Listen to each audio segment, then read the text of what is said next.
آج کل کے قوم کے حالات دیکھ کر بڑا افسوس ہوتا ہے کہ انہیں زیادہ تر میدانوں، ہوٹلوں اور رات کے اندھیروں میں چبوتروں پر پایا جاتا ہے، جہاں انہیں قوم کے مفاد کے لیے کام کرنے کے بجائے ناچ گانے، ڈی جے اور تفریحات کی ضرورت ہوتی ہے۔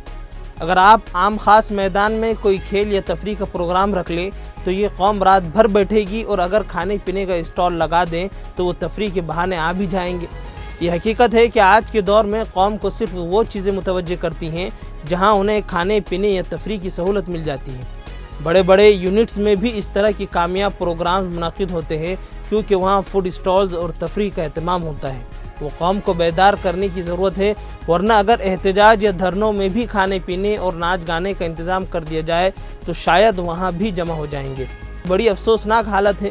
یہ سب اس لیے کہا جا رہا ہے کہ اورنگ آباد میں مسلم نمائندہ کونسل کے زیر اہتمام جاری زنجیری احتجاج کو 12 دن گزر چکے ہیں، لیکن قوم کی طرف سے وہ جوش و خروش نظر نہیں آ رہا ہے جس کی توقع کی جا رہی تھی۔ یہ احتجاج 4 اہم مطالبات کو لے کر کیا جا رہا ہے: ملعون رامگیری اور رانے کی فوری گرفتاری، اہانت رسول کے خلاف قانون سازی، وقف ترمیمی بل 2024 کی واپسی اور شہر کے نام کی تبدیلی کی مخالفت۔ احتجاج اورنگ آباد کے ڈویژنل آفس کے سامنے ہو رہا ہے، جہاں علماء، سماجی رہنما اور سیاستدان اپنے خیالات کا اظہار بھی کر رہے ہیں اور حکومت سے جواب بھی طلب کر رہے ہیں۔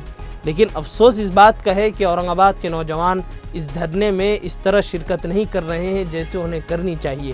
ایک وقت تھا کہ جب اورنگ آباد کے لوگ ہر معاملے پر سب سے آگے ہوتے تھے، لیکن آج یہ صورتحال کیوں بدل چکی ہے؟ آج جہاں ان لوگوں کو احتجاج میں شرکت کی سخت ضرورت ہے، وہاں وہ نظر نہیں آتے۔ افسوس کے ساتھ کہنا پڑتا ہے کہ جب کوئی کھیل کا مقابلہ یا لیڈر کا بھاشن ہوتا ہے تو ہزاروں کی تعداد میں لوگ جمع ہو جاتے ہیں، لیکن جب قوم کی حقیقی مسائل پر بات ہو رہی ہوتی ہیں تو تب وہ وہاں سے غائب ہوتے ہیں۔ قوم کو لیڈر اور قائد میں فرق کو اچھی طرح سے سمجھنا چاہیے۔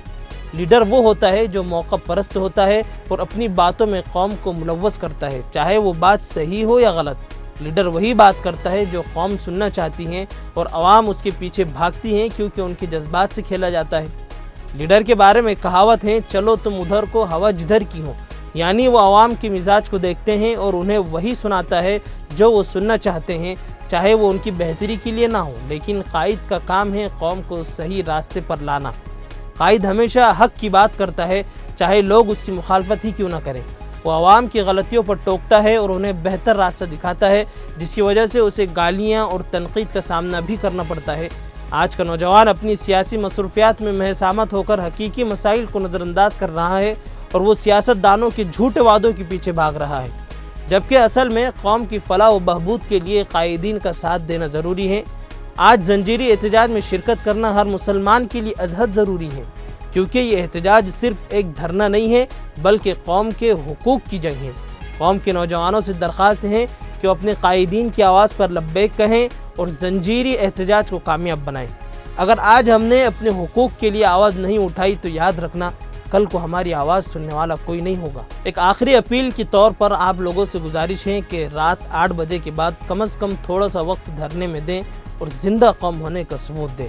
آپ کی شرکت سے نہ صرف احتجاج کامیاب ہوگا، حکومت اور غیر قوم کو بھی یہ پیغام پہنچے گا کہ مسلمان اپنے حقوق کے لیے متحد اور بیدار ہیں، یعنی کہ مسلمان زندہ قوم ہیں اور مومن کی یہی شان ہوتی ہے کہ مومن ہمیشہ زندہ دل، زندہ بیدار اور زندہ مغز ہوتا ہے۔ اللہ تعالی ہم سب کو وہاں پہنچنے کی توفیق نصیب فرمائے۔